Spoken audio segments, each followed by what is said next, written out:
So what's up everyone, and welcome back to our channel in another tutorial. Today we're going to see how to connect Docusign to Zapier. Firstly, log into your Zapier account, click Create Zap, and establish your trigger app, such as Webhooks by Zapier using a catch hook or an app like Conviewer. If using a webhook, copy the unique webhook URL provided by Zapier and paste it into your originating platform's webhook integration settings. Run a quick test in Zapier to pull in recent sample submission data so the system can map incoming fields like names and emails. Now add a new action step to your Zap. Search for the Docusign app and choose the Create Signature Request action.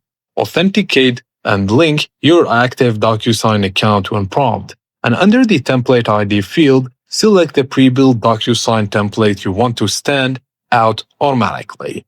Now map your triggers form and click Test Action to verify a test document routes correctly to Docusign.